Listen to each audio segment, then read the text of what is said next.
asawa ko, kailangan ko na namang lumipat. Mabuti po ang Panginoon. Pupunta po sa San Pablo. Tapos nag-pray ako sa Lord, sabi ko, Lord, ikaw po ay kasama ko. Alam ko pong tapat ka sa iyong pangako. So, pray ulit kay Lord, may word ulit si Lord, mapapalipat ka. Sabi ko, paano? Napaka-imposible. Pag naririnig ko yung mga pinag-uusapan sa church, ang hirap makapasok dito sa San Pablo. Ang dami mo kailangan gawin. Dapat may kilala ka, palakasan dito. Sabi ko, Lord, wala akong kilala, kundi ikaw. Tulungan niyo po ako. Nagpe-pray po ako sa kwarto. Biglang sabi po sa akin, narinig po sa akin ni Holy Spirit. Sabi ni Holy Spirit, huwag kang mag-alala, mapapalipat ka. Sabi, kailan po? Nagkaroon po ng bagyo. Nasira po ang tulay dito sa may Bantilan. Kung alam niyo po, doon po kami dumadaan. Ang nangyari po, mga siguro months po, modular pa po noon.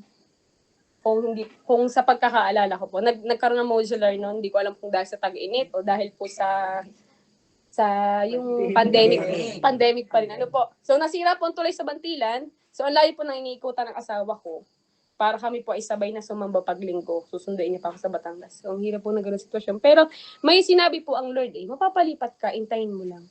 Hanggang sa dumating po yung pagkakataon na yun. At talagang tunay na ang Diyos po ay tumutupad sa kanyang pangako. Marami pa po mga bagay, maliliit po at malalaki. Alam ko po ang bawat isa sa atin dito nakaranas po din ng ganung bagay. Pero yun po ang sinabi ng salita ng Panginoon, panghawakan po natin. Sapagkat ang katapatan po ay kung sino ang Diyos. Ano po, totoo po siya sa kanyang pangako, totoo po siya sa kanyang mga salita na binibitawan po sa atin. At panghawakan po natin yun. Ano po, sapagkat maasahan po natin ang katapatan ng Panginoon. Purihin po ang Diyos, palakpakan po natin ang Panginoon. Tunay na tayo matapat po. Ano po? So, ang pangalawa pong puntos mula dito sa aking binasa na ibabahagi po sa inyo. Ang katapatan po ng Diyos ay walang kondisyon. Ganun po katapat ang ating Panginoon. If we are not faithful, kung hindi tayo tapat, ang katapatan ng Diyos nananatili po. Even if we are not faithful, kahit tayo hindi tapat, ang Diyos po ay tapat pa rin. So, hindi po tapat ang Diyos dahil sa mga kondisyon, na kailangan na matugunan para lang siya ay maging tapat sa atin. Hindi niya po pinipili na maging tapat sa atin sapagkat kung ano po yung kabutihan na ginagawa ng Panginoon ay kusang loob po iyon. Yung katapatan ng Diyos sa atin. Hindi po natin kailangan maging mabuti. Hindi po natin kailangan maging tapat sa Kanya para po siya yung maging tapat. Wala pong kondisyon ang katapatan ng ating Panginoon. Tapat siya sa Kanyang salita. Sa Kanyang mga pangako. At hindi tinitingnan ng Diyos ang ating mga nagawa.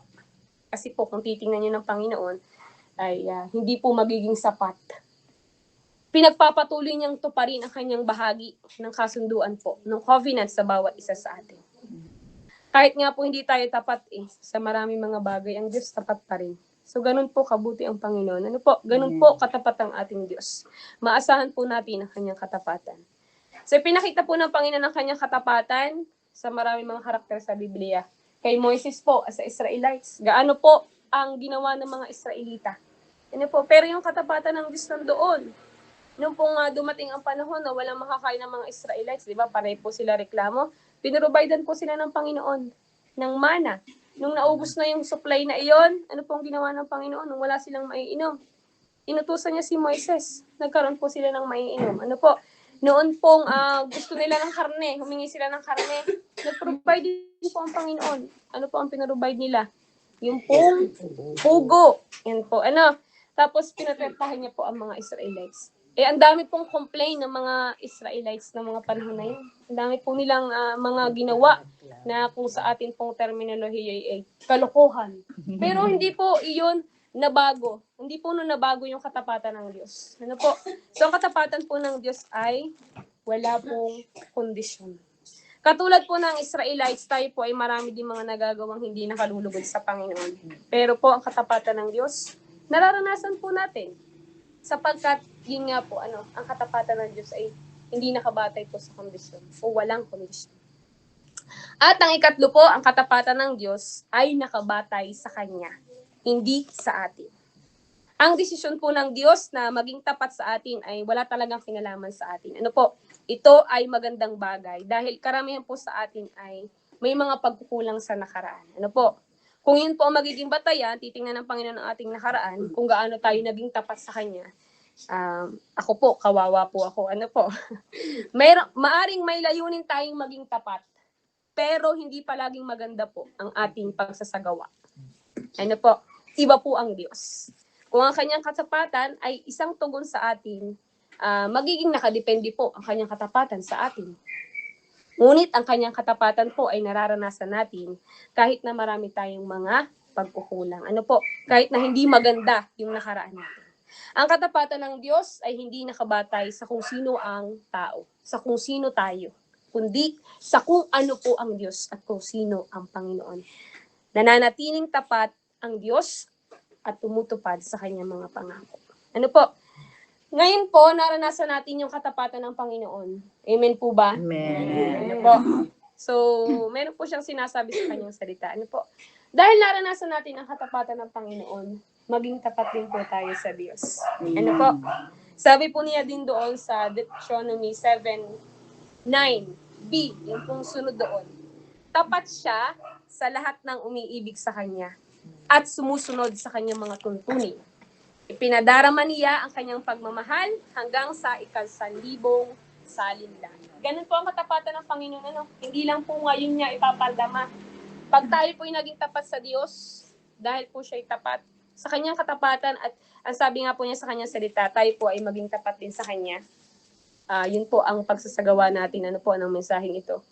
Pag tayo po ay naging tapat sa Diyos, alam niyo po yung pagpapala niya, hindi lang po sa atin, kundi maging sa mga susunod po na henerasyon. Ganun po katapat ang ating Panginoon. Ang sarap po sa pakiramdam na tayo pong mga anak ng Diyos ay cover ng kanyang katapatan. Amen. Dahil yun po ang sabi dito, umaasahan po natin ang katapatan ng Diyos. Higit pa po sa insurance. Ang katapatan po ng ating Panginoon. Ang katapatan po ng Diyos ay hindi mauubos at hindi matatapos.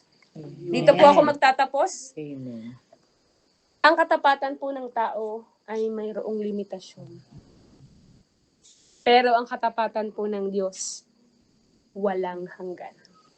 Sa Diyos po ang papuri ngayong umagang ito. Amen. Amen.